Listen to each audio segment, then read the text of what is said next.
Dear Congressman Turner, dear Secretary General Ruthed, esteemed Excellencies, ladies and gentlemen, I would like to thank the organizers for the invitation and the opportunity to speak on the occasion of marking the 30 years since the signing of the General Framework Agreement for Peace in Bosnia and Herzegovina. In 1992, Bosnia and Herzegovina restored its independence after the dissolution of the former Yugoslavia and became a full member of the United Nations. During the brutal aggression from 1992 to 1995, the Republic of Bosnia and Herzegovina was the only subject of international law. The independence, sovereignty, and the territorial integrity of our country were confirmed by the Dayton Peace Agreement in 1995. On behalf of the citizens of Bosnia and Herzegovina, I express gratitude to the NATO member states for their concrete assistance, support, and decades-long friendship.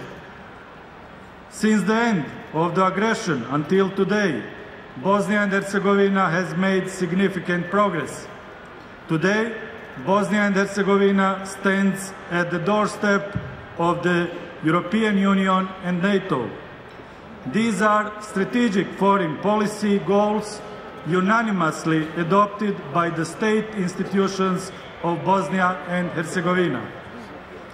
Unfortunately, the current implementation of the Dayton Peace Agreement has not eliminated the threat of the greater state projects and separatist tendencies aimed at the territorial, political, economic, and cultural division of Bosnia and Herzegovina.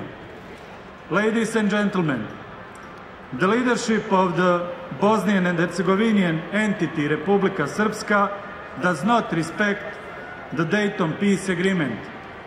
It is paradoxical that this destructive anti-Dayton behavior is reaching its peak precisely at the time of the 30th anniversary of the Dayton Peace Agreement.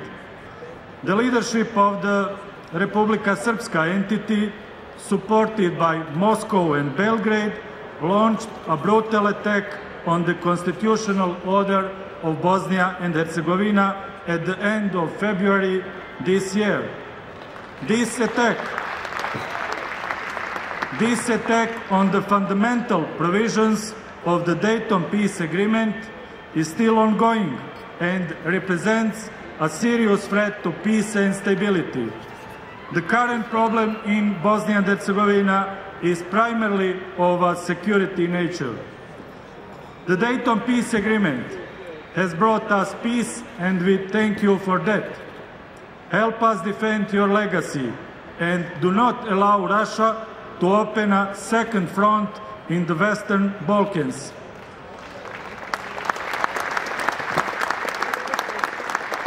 The security crisis in Bosnia and Herzegovina is not a local problem. It is the result of Moscow's aggressive actions through their proxies in the entity Republika Srpska. In closing, I wish to emphasize that without changes to its constitutional arrangements, Bosnia and Herzegovina cannot count on long-term stabilization or accelerated development. In the future process of constitutional transformation of Bosnia and Herzegovina, the following principles should be kept in mind. Our country needs a comprehensive democratic reform of its entire state, social and economic regulation with the aim the basic political subject be the individual as a free citizen.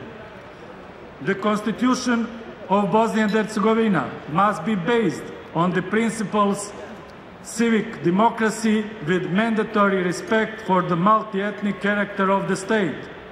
A top priority for all state institutions of Bosnia and Herzegovina must be the implementation of the rulings of the European Court of Human Rights. Finally, it is essential to firmly oppose any ethnic federalization of Bosnia and Herzegovina, as well as any additional ethnic divisions. Our vision of Bosnia and Herzegovina is that of a unified democratic country and governed by the rule of law, a member state of the Euro-Atlantic family of nations. Thank you for your attention.